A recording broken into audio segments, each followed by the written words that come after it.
Hello, my name is Masako Wada, and I'm a research officer at Epicenter, Massey University, New Zealand. Today, I'm going to talk about how to estimate the probability of disease freedom using scenario tree approach. For South Korea, this technique may be useful if you're considering to prove country or zone freedom from diseases like FMD, ASF, or lumpy skin disease. I will share the recent work we did for WOA with the Epicenter team, June and Art, to assess the status of FMD serotype Asia1 in Southeast Asia. So let's start. The probability of disease freedom.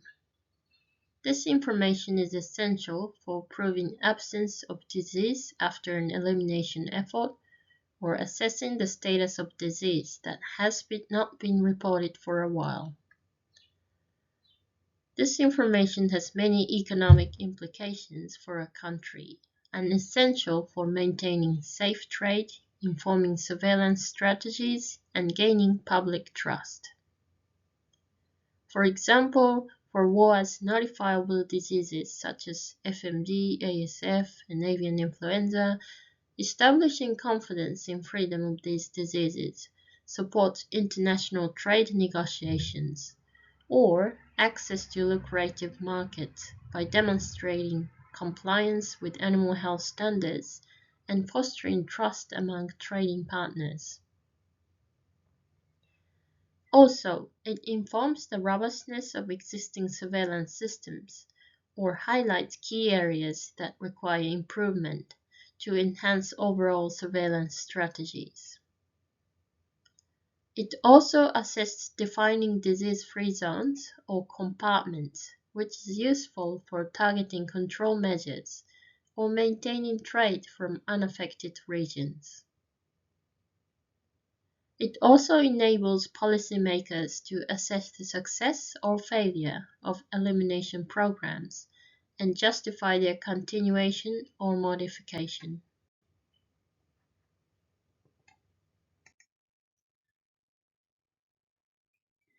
As you would already know, the absence of disease reporting does not mean disease freedom. It may well be surveillance failure.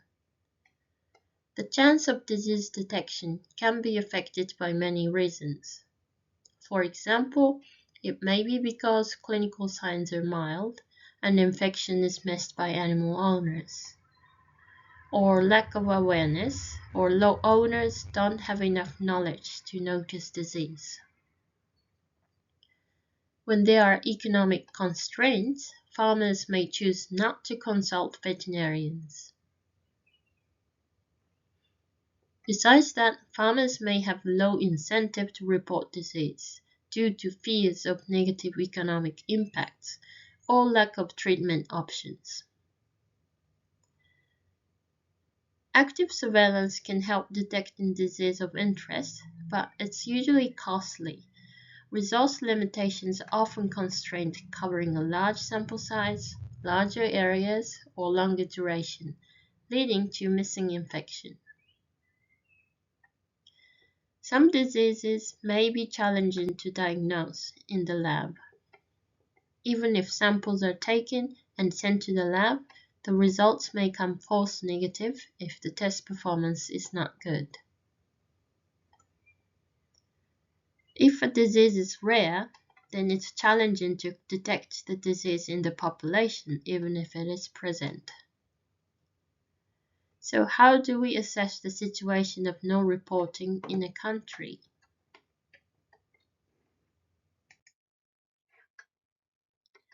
The current reference method for estimating the probability of disease freedom is scenario tree model.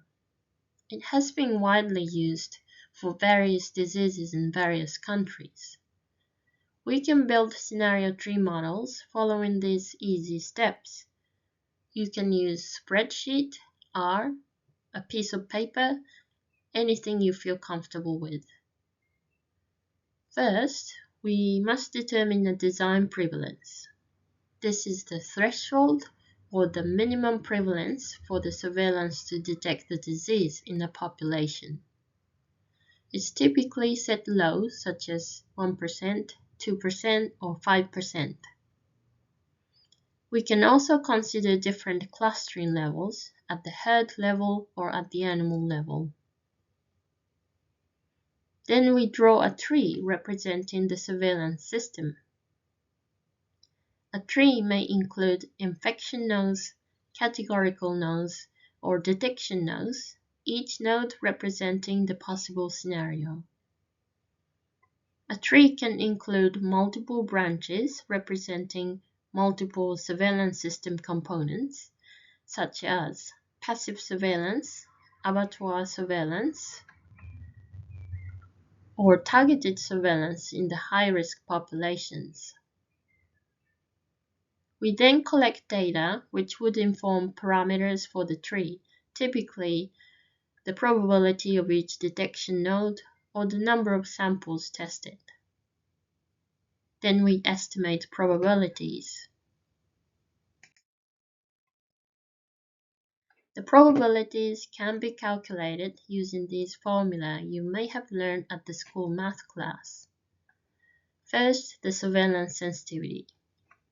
This is the probability of detecting disease in a population by the existing surveillance, if disease is present at the designed prevalence. In this simplified example, these formulae calculate the sensitivity of surveillance component 1 at the herd level and then at the population level, considering various factors that affect the probability of detection. We then combine all the surveillance components to calculate the overall surveillance sensitivity in the population. If there are more surveillance streams, the overall surveillance sensitivity becomes higher. Using this sensitivity, we can then calculate the probability of disease freedom, which is the probability that surveillance does not detect the disease because it does not exist above the design prevalence. Please note, for this calculation, we need to have some knowledge about the probability of introduction from other countries or other areas.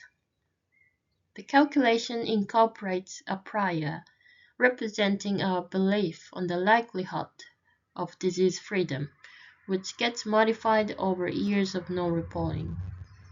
We can cumulatively calculate the probability of disease freedom over the period of no reporting. In the first year, we can use neutral prior, 50%, and then we apply the calculated probabilities for the second year onwards.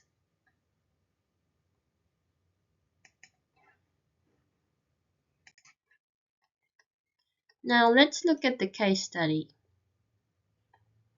This study was funded by WOA with the contribution from Massey University, and our epicenter team conducted the study at WOA's request. In Southeast Asia, the majority of FMD serotypes reported are O or A, and Asia1 has only been sporadically reported in the past 20 years. In the last 7 years, reports of Asia1 has been absent in this region. However, the surveillance is not that robust in this region. The main mechanism of FMD detection relies on passive surveillance. Most farmers are smallholders with low biosecurity and awareness, so the reporting rate is quite low. Asia1 is circulating in the neighboring regions, including India. The risk of introduction from the neighboring virus pool to this pool is unknown. Due to the unknown status of Asia1, they are unsure of vaccine recommendation, and trivalent vaccines are still used in some countries due to trading partners' requirement, which could mask clinical signs if infected with Asia1. WOA wants to know, how confident we are in the Asia1 freedom in CCFMD countries, considering no reports in the recent years.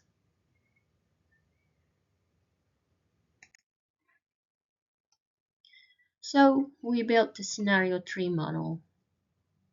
The designed annual incidence rate was determined considering the FMD incidence in this area, set at 10% at the village level and 20% at the animal level, applying the Asia1 positivity based on the data. Please note that we used incidence rate instead of prevalence here, because that would be the better way to measure FMD frequency. We only considered passive surveillance for each country, incorporating vaccination practice, farmers' behavior, veterinary services, and diagnostic capacity, allowing for variation by countries. We combined them to calculate the regional surveillance sensitivity and probability of Asia1 freedom in the region.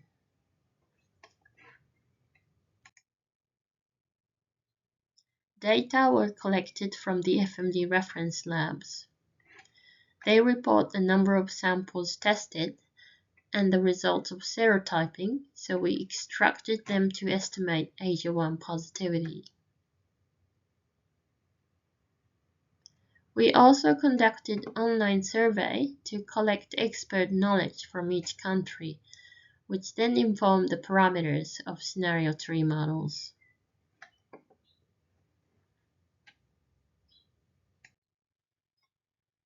This is the summary of the reference lab data for FMD and estimation of Asia1 positivity. Asia1 was detected twice in 12 years, once in Cambodia and once in Myanmar, highlighted in red. Asia1 positivity was estimated using Bayesian framework, considering the historical overall trends in the region in the past 5 years. As you can see in the right plot, Asia1 positivity was very low, below 1%, because the number of positive samples was very small compared with all the samples submitted.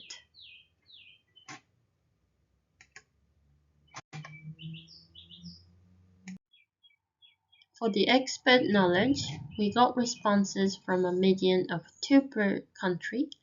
We only had 1 response from some countries, which was not ideal, but we couldn't get more data than that. As expected, there was variation by countries regarding vaccination practice, sample size, farmers' behavior, and veterinary services that would affect probability of detection. The questionnaire asked the experts to provide ranges because it would be difficult to provide point estimates, and these were incorporated as stochastic parameters in the scenario tree model.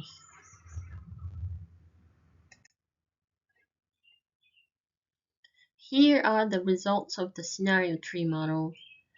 The left plot shows the estimated ranges of in-country surveillance sensitivity for FMD of any serotypes in blue and for Asia1 alone in red. We can see the striking variation in surveillance sensitivity by country. For FMD of any serotypes, the surveillance sensitivity varied from near 0 to near 100% by country. The surveillance in China and Mongolia was highly sensitive, Thailand the medium, and the remaining countries was very low. For Asia1, the sensitivity was lower, reflecting the historically low frequency of Asia1 in this region. With the assumed incidence rate, the probability of Asia1 detection was highest in Mongolia at 9%, followed by China, 5%, and the rest was almost 0%. When we combine the surveillance of all 8 countries, then the regional sensitivity of surveillance for Asia1 increased to 20%. This means that the probability of Asia1 freedom, given no report for 1 year, was 56%, which was a bit above 50%. We didn't know the probability of introduction from neighboring pools, so we applied 3 scenarios: 0%, 5%, and 10%. If the probability of introduction was 0%, then our confidence in Asia1 freedom increased as more years passed without any reports of Asia1, approximating 100% in 20 years. However, if the risk of introduction is 10%, then the confidence remained the same, around 56%.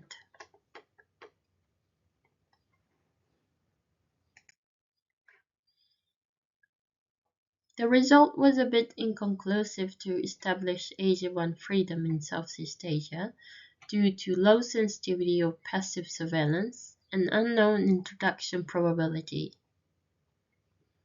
You may be wondering about the uncertainty. This is why we used stochastic model to incorporate the range of uncertainty, but we also performed sensitivity analysis. As you can see in the plot, the results were sensitive to some parameters, especially from China and Mongolia, the countries which had robust surveillance based on the expert claims. These countries were also the ones that we struggled to obtain multiple experts' opinions, so in future investigations we should refine these key parameters to improve the accuracy of our results. We have also built an interactive Shiny tool. I don't know how to demonstrate it right now in this video, so I just pasted the screenshot. If you're interested, please follow this link to visit this tool. This tool may be useful for each country to explore and identify key parameters that increase the surveillance efficiency. For the low-resource countries, it may be important to target resources in the important area.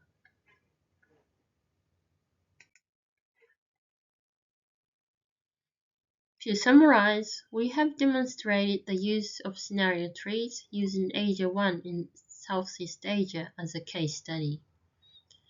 We are happy to help you if South Korea is interested in applying it.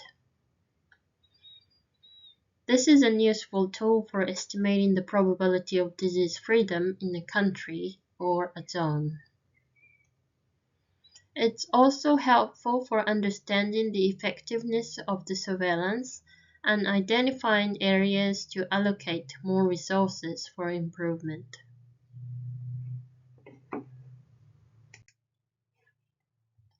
Lastly, I acknowledge WOA and Massey University for the funding and individuals for contributing to the Asia1 study.